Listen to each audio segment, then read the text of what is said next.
We do our job, make big holes, tackle the headed bastard. We go home and drink some beer, we party. Let's go!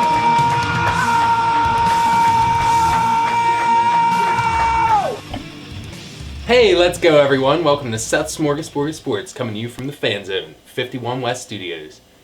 Today we're going to talk about Week 1, and specifically the Ravens and Dolphins game. I mean, I'm really hyped for this game. Big Ravens fan.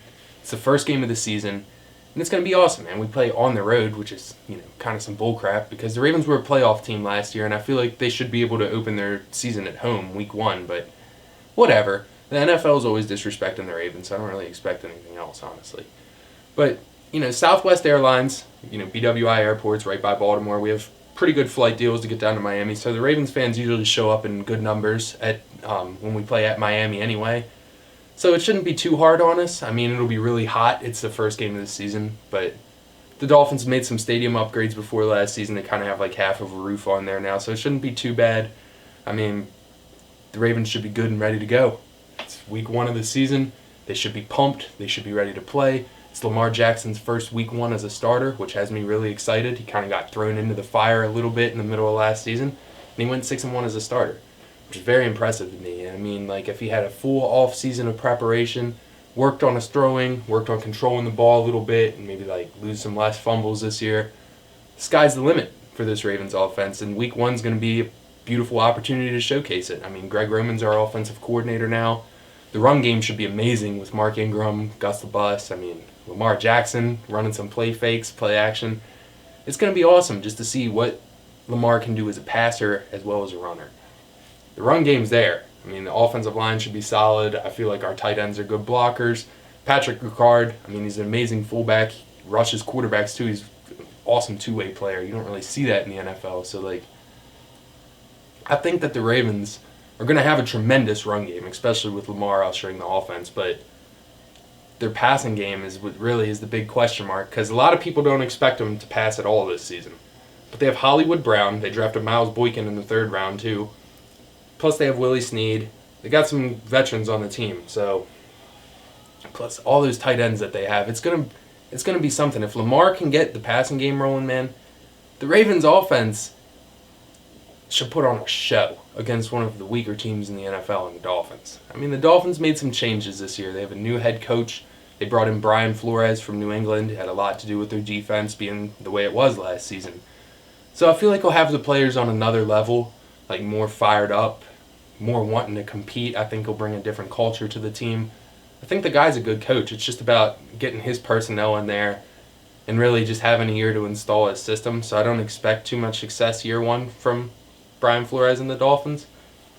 But at the same time, when you're going on the road to play a team's home opener and it's a guy's first game as his head coach, I wouldn't be surprised if the Dolphins came out fired up in that game and gave the Ravens a really good game. I mean, I don't expect an upset or anything, but I wouldn't be shocked. And I feel like the game could be closer than a lot of people expect, just for those reasons. I mean, we're playing on the road. It's the guy's first game as a head coach.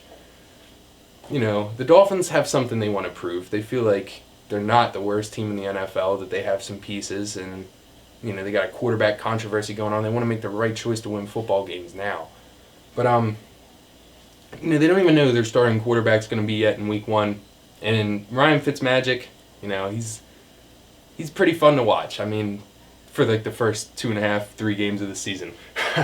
But I don't really think that they'll go with Josh Rosen Week 1, even though they should.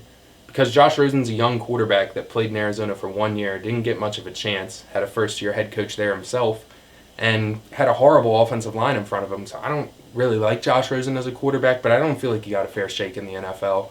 And he's the younger guy, and he could possibly be the Dolphins' quarterback of the future. So I feel like they should roll with him Week 1, but this isn't a franchise that usually makes the right decision, as evidenced by since every year since 1972 pretty much. They ruined Dan Marino's career. The guy should have won a Super Bowl. He's one of the best quarterbacks that ever played. So I don't really expect him to make the right decision here. So I'm kind of preparing to see Ryan Fitzpatrick play the Ravens Week 1. And he could give us a good game. I mean, he beat the Saints Week 1 last season. And the Saints were the Saints last year, man. They should have went to the Super Bowl. So I feel like if Ryan Fitzpatrick plays, it'll be a close game.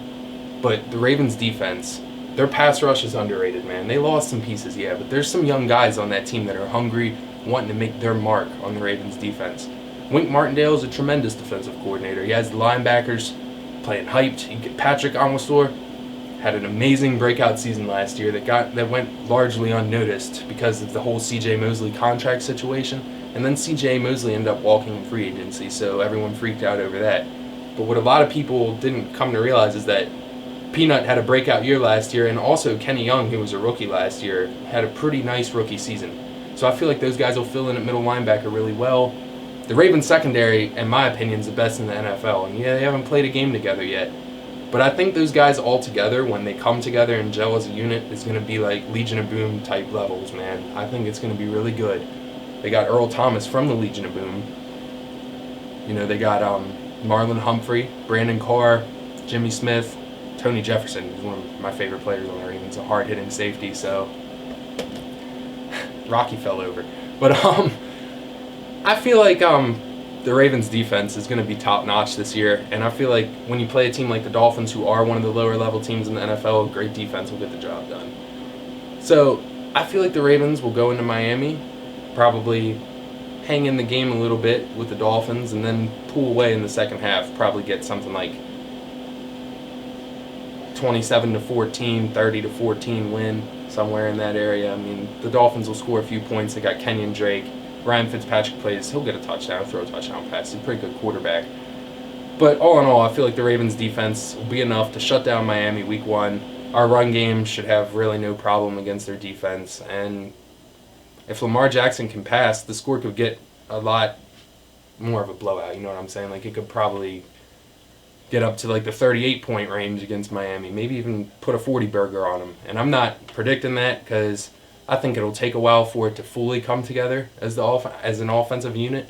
I think we'll be good week 1. I think we'll be fine in week 2 against Arizona and keep progressing throughout the season and getting better. But I think these are 2 good games to start the year off with, especially this Miami game, to really just get things going. I mean, Lamar Jackson gets to play in his home state of Florida, probably have some family at this game. So we'll have a lot of incentive. I mean, a lot of people are talking crap on him, saying he can't pass in the NFL.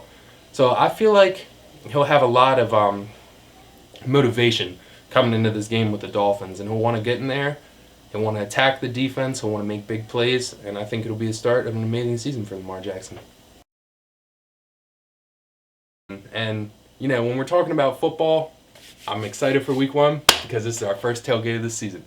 So this week, we're going to make Miami Cuban sandwiches. They're called El Cubano down there. I mean, they're really good. I've had them before. They're delicious.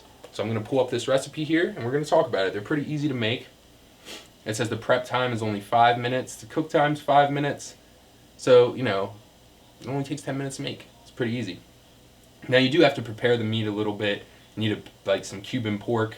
You're going to make 4 of these, it says, with this recipe. So you need a pound of Cuban pork that you would season with some Mojo. And that's like some seasoning from Cuba. It's really good. Gives it a nice, distinct flavor.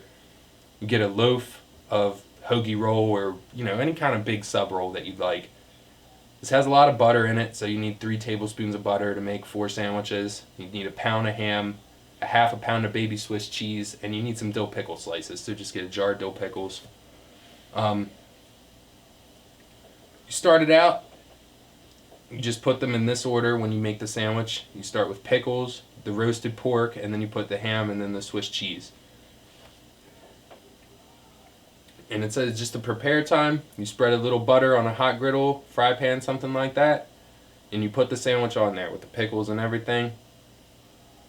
And you really want to smash the sandwich down. You want it to be flat. You want it to be like about like a third, fourth of its original size. You want to press it down, make it real thin. So you push it down. You want to grill for like 3 minutes on one side and then flip it over. Do it for about 3 more minutes. And once the cheese is like melted and the bread's like nice and toasty and like golden brown looking, they're done. And then you just let them cool off. Cut them in half, man. You got, it's pretty much like a glorified ham and cheese sandwich, but they're really good because it has the Cuban pork on them. It has that nice flavor. You don't really need any mayonnaise or mustard or anything like that. It doesn't call for it in the recipe. It has a lot of butter in it. Natural juices of the meat and everything coming out. I mean, it's really good. Nice flavor, like a lot of flavor in it. Pickles, I mean, like they give it the crunch and juice, so, you know, have it with a beer, perfect.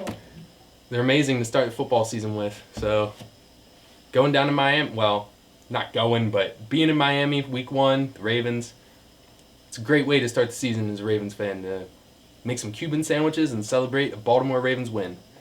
So I'm looking forward to it. I can't wait to make these. I'll let you know how they taste after I'm talking about the Ravens winning this week 1 game. Coming out shortly after this. I know the Ravens are going to win. I'm pretty confident in them. I mean, I might have to eat some crow if Ryan Fitzpatrick comes out and pulls out what he did last year, but lightning doesn't usually strike twice, folks, so I'm looking for the Ravens to win this game. I'm going to be pretty disappointed if they don't. Like I said, it wouldn't totally shock me, but I'd be disappointed. So I think they're going to come out and get a big week 1 win. We're going to have some Cuban sandwiches. It's going to be freaking awesome. So I hope you enjoyed this video. Please like it, comment, subscribe, share it with your friends. Thanks for watching the Smorgasbord. Hope to see you at the table again soon. Thanks for watching, guys.